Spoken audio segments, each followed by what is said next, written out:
up, everyone? Welcome back to the program. Hope you've all been doing well. And today we're going to talk about a news that probably went under the radar in the national level. It's the incredible story of a certain Lamar Cook from Massachusetts, a deputy to the governor of Massachusetts, trafficking large amounts of cocaine from a state building. It is completely unbelievable. But we're going to have a look at this. This is absolutely unbelievable. So here he is. Let's read this. Maura Healey's top 8 caught trafficking 46 pounds of cocaine into Massachusetts state office building. And he's pleaded not guilty, held without bail at the time, and he's already been fired, of course, by the governor here. And it is a story that probably is not going to get a lot of attention. It's probably going to stay out of the news cycle, and as you would expect, of course. Let's listen here. Here is a local news from Boston talking about this. Let's listen here. At the now former deputy director of Governor Healey's Western Massachusetts office, just appearing in court this afternoon. This is Lamar Cook. He just pleaded not guilty to drug trafficking charges. Cook was arrested after prosecutors say they intercepted 17 pounds of cocaine being delivered to the state office building where he worked. Prosecutors believe he may also be connected to 28 pounds of cocaine seized at a hotel in Amherst earlier this month. The package there was a search warrant, it was opened, it was 7,800 grams. 225 grams of that was packaged back up. There was a controlled delivery done to the governor's office in Springfield.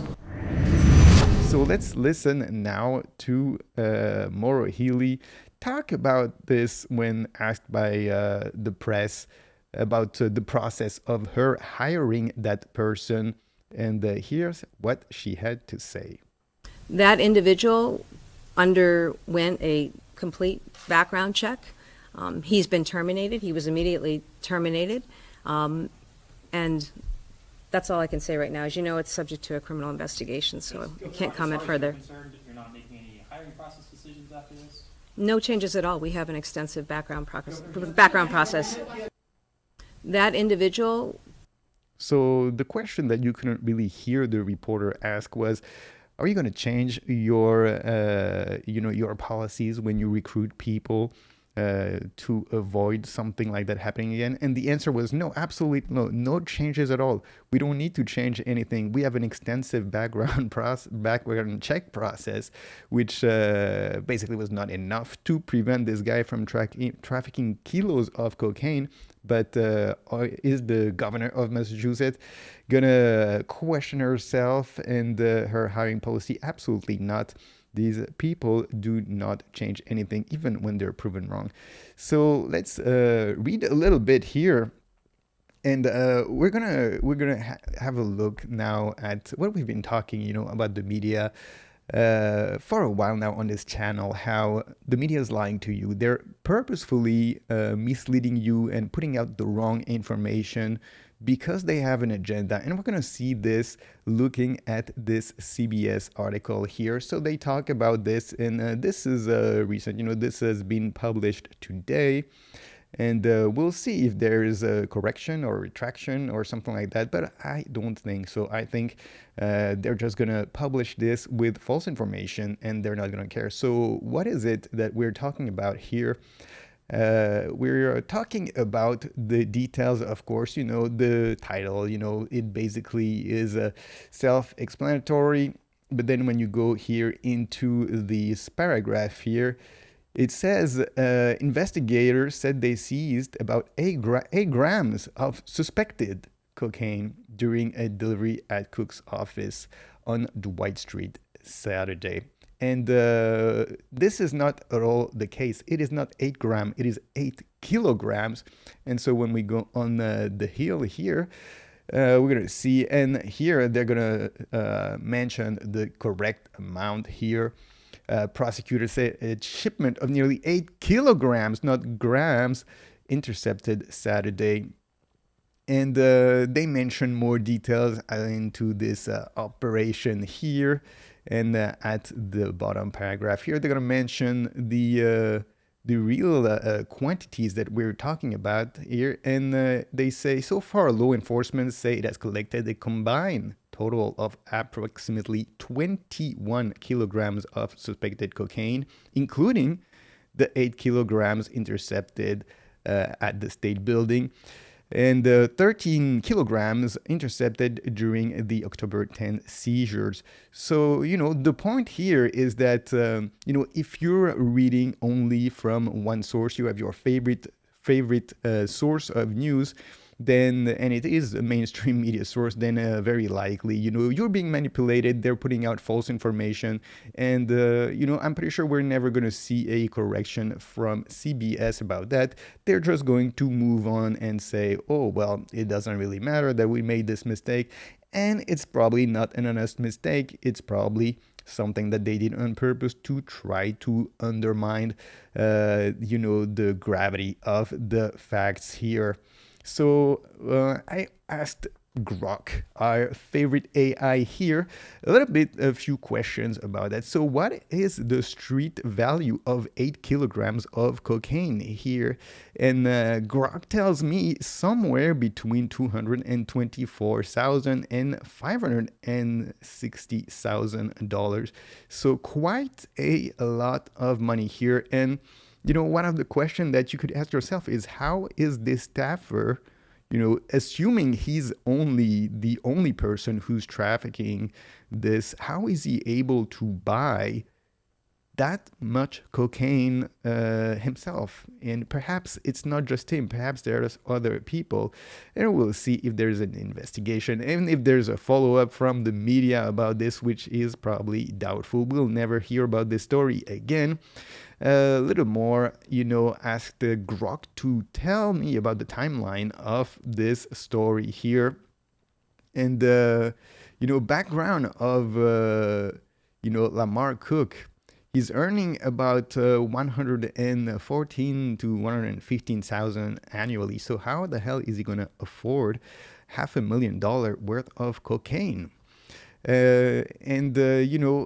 They mentioned, or Grok mentioned here, the details about this bust here.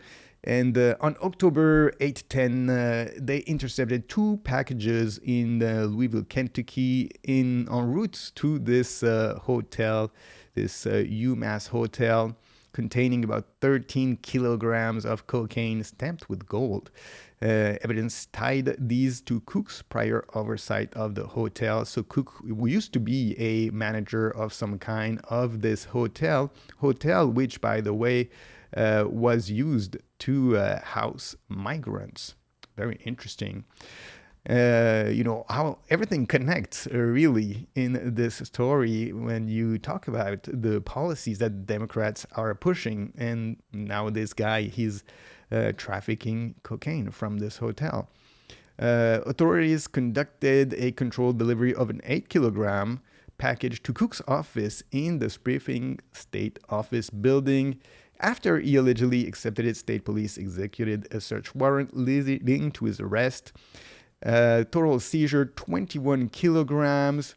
The investigation remains active. I believe he was also arrested. Then they went to his house. They found guns, a gun that he was not supposed to have. Very, very interesting. Like, now we're talking about someone who looks like a real career criminal being in the staff of Maura Healey here, the governor of Massachusetts, not just some small-time local politician like a local mayor or something like that. You're talking about the governor of one of the most important states in this country. So now Grok tells me about what kind of penalty is this guy facing. And, when you stack all these charges here that Grok mentioned, we're talking about not only the drug offense, but also the possession of a firearm without an ID, 9mm handgun here during the home search, And in the end, Grok tells me that Cook is looking at 7 to 20 years in state prison. That's a lot of time here for this Lamar Cook. And, this is a story that is very, very surprising, and we're not going to hear much about it. It pretty much went under the radar. It has stuck in the local news, and we can definitely understand why. They don't want this to gain too much traction. You wouldn't want to hurt a Democrat governor's career, by, putting out there that, she has close to her and she's recruiting people who are career criminals, and that obviously that is a problem, a lack of judgment for her and her staff to be hiring people like that. But anyway, this was a very interesting story nonetheless. Thank you guys for watching this video. Don't forget to subscribe to the channel. I'll see you all on the next one. Peace. Hit me with that like and sub to the channel. Hit me with that like and click the effing bell. Click that bit, alright. The algo recommends for she go like. The algo knows you well. Hit me with that like. Subscribe to the channel. Hit me with that like and click the effing bell.